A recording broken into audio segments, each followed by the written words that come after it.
Civil War is over. The Union has prevailed. More than 1 million Americans dead or wounded. Tens of thousands bankrupt, broken, homeless. The ashes of the Old South are all that remain of a way of life its people fought desperately to preserve. From the ruins, the South must now be rebuilt. Reconstruction, a complex and bitter period in American history, marked by great confusion, mismanagement, and misunderstanding. Surprisingly, an experiment in Reconstruction began on the Sea Islands off the coast of South Carolina less than a year after the war itself began. Here, at Port Royal, much of the trial and error and agony that would later be experienced all across the South was foreshadowed. Soon after Union armies took the islands, a kind of rehearsal for Reconstruction would begin.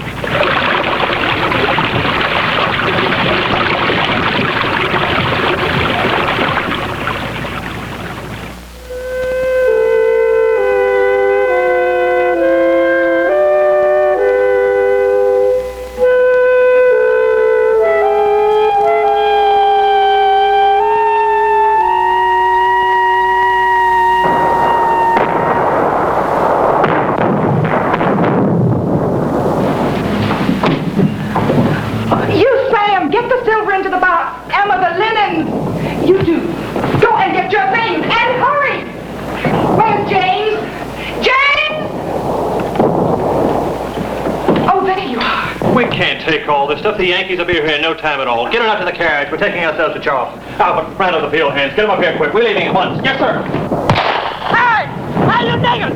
Hey, wait a minute! Hold up a minute. Master going down to Charleston. You want to go out there with me? Yeah! But y'all better go up in the woods then. Oh! And don't mind my foot up in the air. It's only going in the sky. Please! 7,000 slaves were left behind by their former masters, who fled Port Royal to the comparative safety of the mainland. After centuries of repression, now there was jubilance.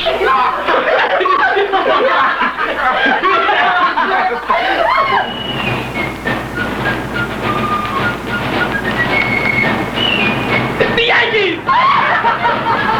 The Yankees!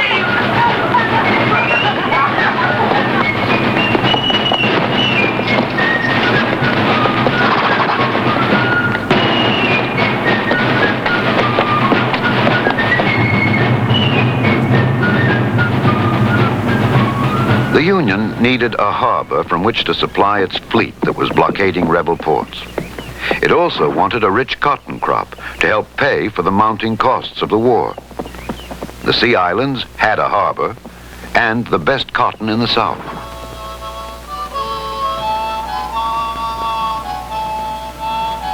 Colonel William H. Reynolds was sent by the government to collect the captured cotton for shipment to the North. His interests, however, were not restricted to cotton.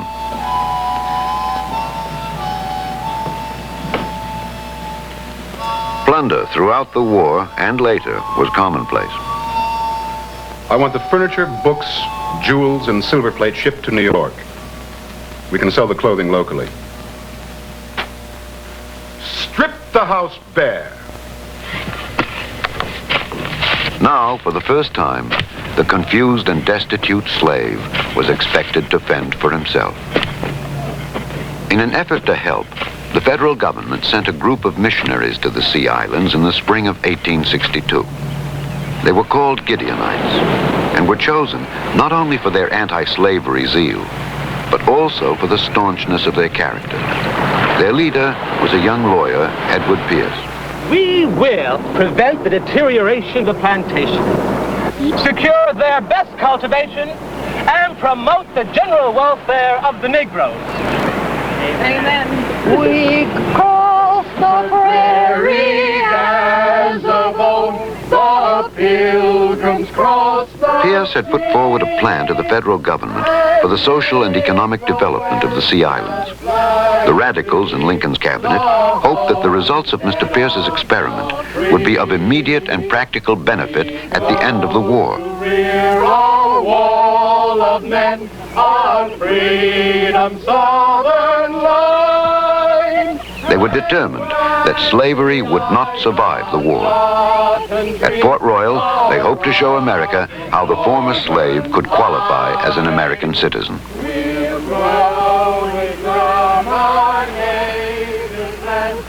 Prominent among the 53 missionaries was Laura M. Town. Her background, like most of the others, was anti-alcohol as well as anti-slavery. Edward Philbrick, a successful architect and engineer who donated $1,000 of his own money to the experiment. I joined the expedition because I believed in the experiment, and I felt that I could be of some service, having been trained as a teacher, having had some medical knowledge. I felt that I could help them. They need someone who has the practical skills to reorganize, to bring the South under the free enterprise system. Now, I know that the Southern system in the past has been inefficient. It does not work. Using free enterprise, we can make the South and the North function as a giant unit, an economic unit. And I'm here to try and help. I believe as much in abolition as much as the next man. The missionaries called themselves Gideon's Band and compared their voyage with that of the Pilgrim Fathers. I'm appointing a superintendent to each plantation and a teacher where it's possible. You, Mr. Philbrick, with your experience and know-how, are an obvious choice for a superintendent. I just wish the others were as well qualified. Edward, I believe this experiment of yours will prove beyond doubt that free labor is far more profitable than mere slave labor. The former slave will work for money the same as anyone else. Yes, we must convince the North that the Negro will work for his living without being whipped. We must prove it. We're approaching your plantation, Mr. Philbrick. Just remember, we come to these people to elevate, to purify, and to fit them in every way for the duty of American citizenship.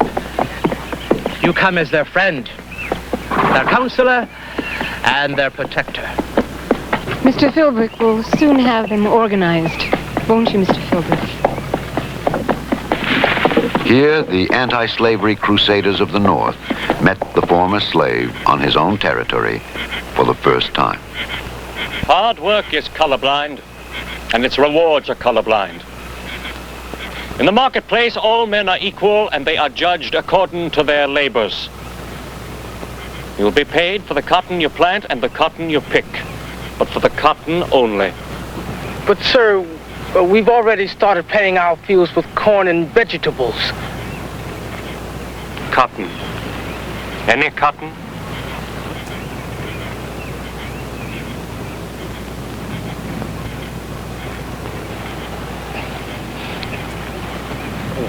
Well, Mr. Philbrick, sir, you see, cotton's a slave crop. Well, now that we are free men, well, sir, we want to plant the kind of crops that'll keep us from starving. Well, you're not free yet. In the eyes of the government, you are captured enemy property. No more, no less. In future, you'll be paid wages for working cotton. You'll be paid fair wages. But what do you want? Tobacco? Molasses? Clothes for yourself and your children? Medicine and much, much more besides. But how will you pay for so much? The answer is simple. From your wages. The harder you work, the more you make. He who works hardest will prosper most. And that's the difference between free labor and slave labor. The message was clear. Cotton and more cotton. To the former slaves, slave labor and wage labor were not so different. Little seemed to have changed. Samuel! 5 acres, $5. Make your mark, please.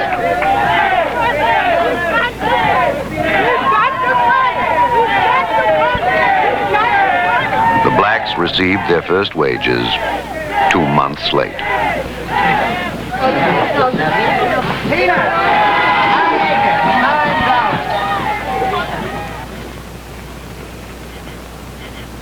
Once the South is free, once the Negro is earning wages, think of the potential market. Just think of it. The end of the war will create 4 million new consumers overnight. Didn't I tell you the Negro is motivated the same as any other man? Pair of shoes? Who wants a pair of shoes? One pair of shoes. I need one more. I've got one more pair of shoes. One pair of shoes? I've only got one size. The goods were sold at prices somewhat higher than in the North. Give me 5. Very little was given away because charity was considered demoralizing. Jacket? A jacket for your husband. How about it? Yes. Now, come on. You've got to have a jacket for your husband. The missionaries, like most Northerners, were idealistic. They wanted to create New England and South Carolina, nothing less. Mr. Philbrick certainly seems the proper businessman, doesn't he? Well, he's enthusiastic and he's practical. That's a good combination and should hold us in good stead. But most important, he seems to understand the main issue. But does he understand that we're here for the benefit of the freedmen and not our own? Well, officially, they're not free, you know. Officially, they're still contraband of war, so don't start putting ideas into their heads. No, what we have here is a heaven-sent opportunity to prepare the former slave to accept and fulfill the responsibilities of his imminent freedom. Don't forget that most of the North still assumes the black race is not only inferior, it also assumes it is incapable of learning. The Gideonites' faith in the free enterprise system was matched only by their passion for education. I. The next is L. And you says very, very good.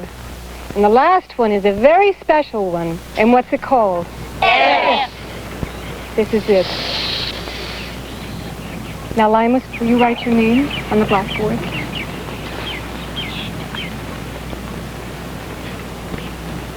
The former slaves proved to be willing pupils. The older ones fought with their letters so as not to be disgraced by their children and grandchildren. The Yankee schoolmarm, and with her the public school system, came south during Reconstruction. And education became an ally of the northern businessman. You know, these Negroes will do anything for us if we can just teach them. True. They seem reluctant to work on the cotton instead of their own corn. I simply threatened to take away their privileges. Glory, glory, hallelujah.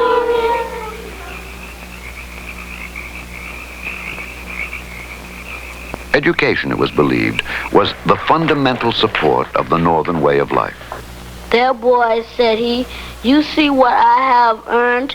I earned it all by hard labor. I know how to work, and although I have nice clothes now, still I am not ashamed to work for more.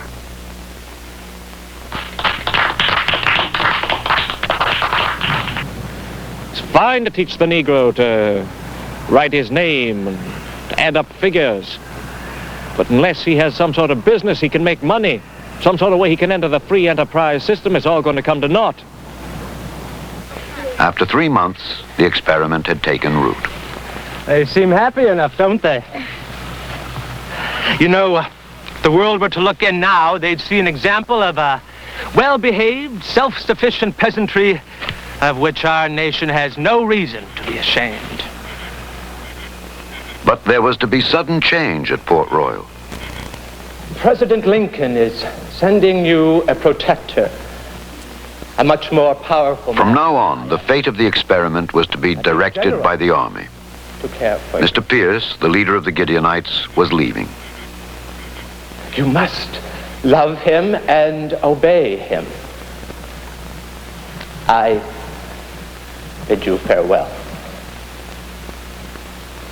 And thank you. All of you.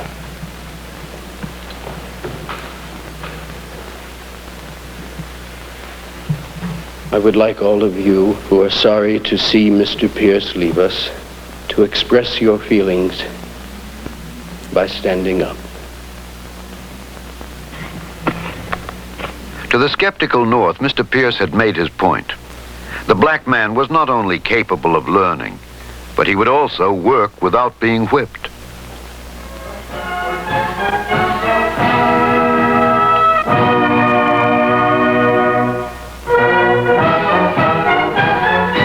Proclamation Day.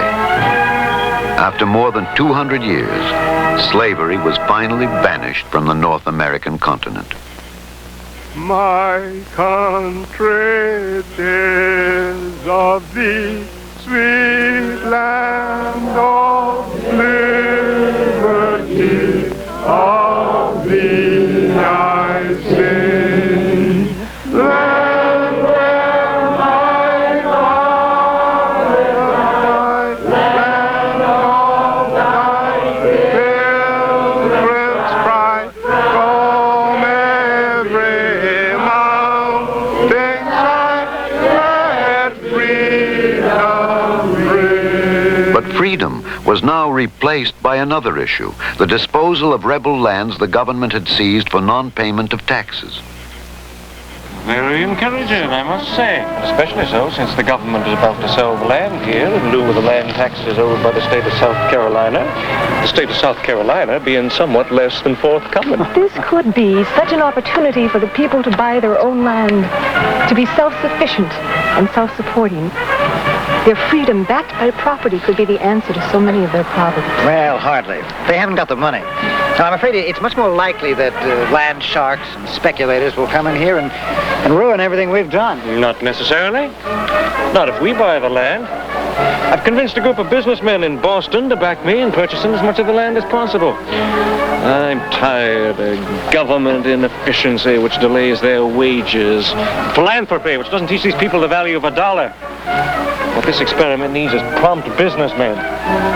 What it doesn't need are bureaucrats and reverends. Mr. Philbrook, it seems to me that you are more interested in demonstrating the benefits of free enterprise than in helping the Negro. Miss Town, without the benefits of free enterprise, the freedmen will have nothing. They will be impoverished.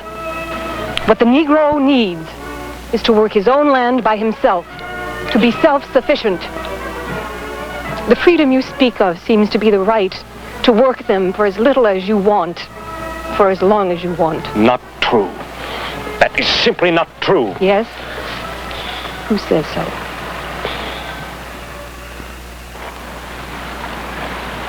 I'm not optimistic at this point.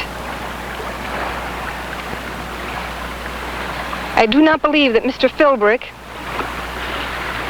and Mr. Gannett really understand the freedmen.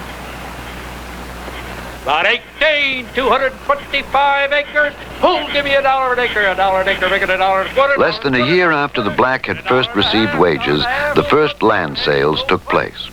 Sold $1.50 an acre. Lot 18. Mr. Philbrick! Yes? Is it true you are attempting to discourage Albert and the others from buying their own land? I've pointed out the risk involved, and I've offered to take the risk for them for the first year, yes. And the profits, too, no doubt. But that's part of the risk, too, Miss Town, as I'm sure you know. Miss Laura, he said he'd sell it back to us at the end of the year. Suppose he doesn't. Miss Town. Would you sell it back to him if it proved a profitable piece of land? You take the risk, Albert. Mr. Philbrick's benevolence will work to no one's advantage but his own. Yes, Miss Laura. I'm not here to make a profit, Miss Town. I'm trying to keep these people out of the hands of bad men. Is Albert bad? How many of your so-called bad men can you see here today? Mr. Philbrick bought 11 plantations at a fraction of their pre-war value. In his first year of independent operations, he made a profit of $81,000. The blacks made wages. There we go. Once, twice, Why are you so against the freedmen having their own land? My bones ache when I think what will happen. Plantations divided and subdivided into lots. And then when they die, chopped up even more as every son and relative claims his share. At Port Royal and throughout the South, contract labor, tenant farming, and sharecropping were virtually all the freed man could look forward to for generations to come.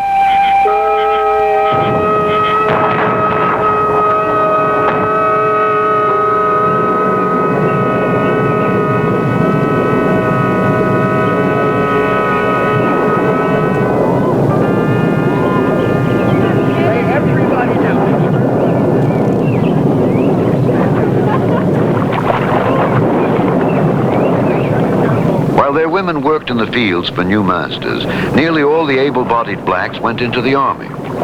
There were many incentives. Military service was better paid than plantation work. And there was the possibility of getting preferential treatment in the distribution of captured lands.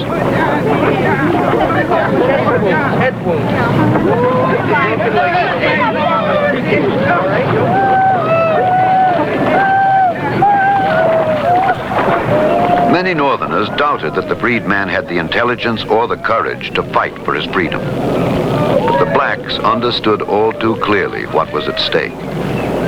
Maybe I should have kept my freedom and never enlisted in this army here. But then my children would be free, and they would always have it flung in their faces that their father never fought for his own freedom. By the end of the war, there were more than 180,000 blacks in the Union forces, 85% of whom were ex-slaves. And while their battle honors were formidable, black soldiers were expected to fight for less money than their white counterparts. But the black proved he would die for his freedom and rights.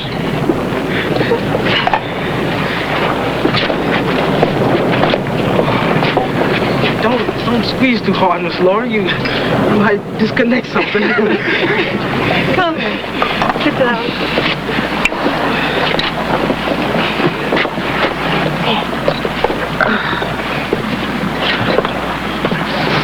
What's all these new faces around here? Are you passing out free molasses or something? They're refugees from Sherman's campaign across Georgia. Oh, that old bullwhip. Well, I seen him. But they think this is the free place.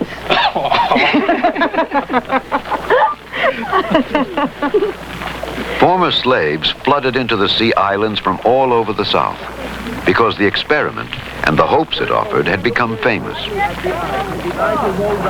General Sherman issued an order which designated coastal lands 30 miles to the interior available for black settlement. The news! The wonderful news! General Sherman has provided land throughout this region exclusively for the freedmen. Who says so, Miss Laura? He's issued an official field order. We got our own official government bureau, too. The Freedmen's Bureau. Guaranteed us that land. Well, I'll be. We're finally going to get what we wanted all along. 40 acres. What about the mule? They're going to give us the mule, too? Yep, we going to get the mule, too. And we got our own amendment to the U.S. Constitution. Makes our freedom official. It's number 13. 13? Why, that ain't such a lucky number. The Freedmen's Bureau Act entitled every male citizen, whether refugee or freedman, to 40 acres of land at rental for 3 years. At the end of 3 years, these lands would then be offered for sale to the tenants. Behold, the Lord thy God has set the land before As the land rush started, many of the Gideonites were ecstatic. Go up and possess it, as the Lord God of thy fathers hath said unto thee. Fear not, neither be discouraged.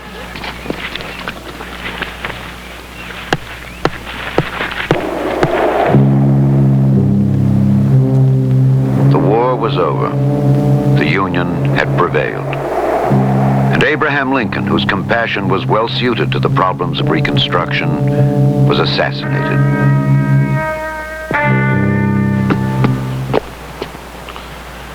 You can't just take our lands away and redistribute them.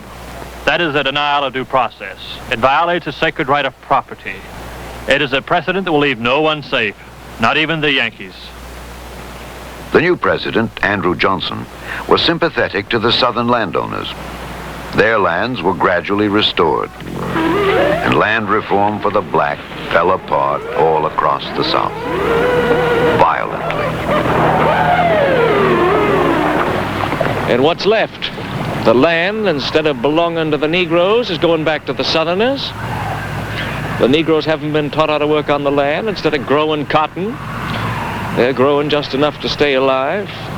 Everything's chopped up. No one seems to know what's going on. They certainly can't trust the government, and I can't say I blame them anymore. Why are you taking our land away from us? You can't have it. It's ours.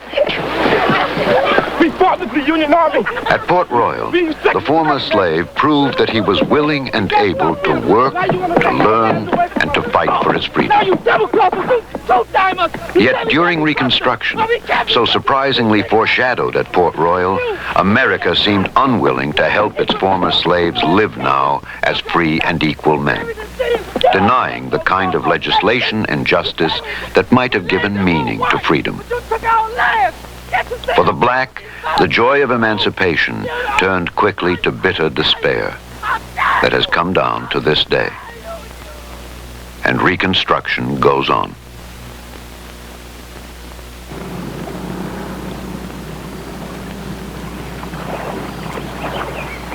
I will never leave them. We didn't do very much. Not very much at all.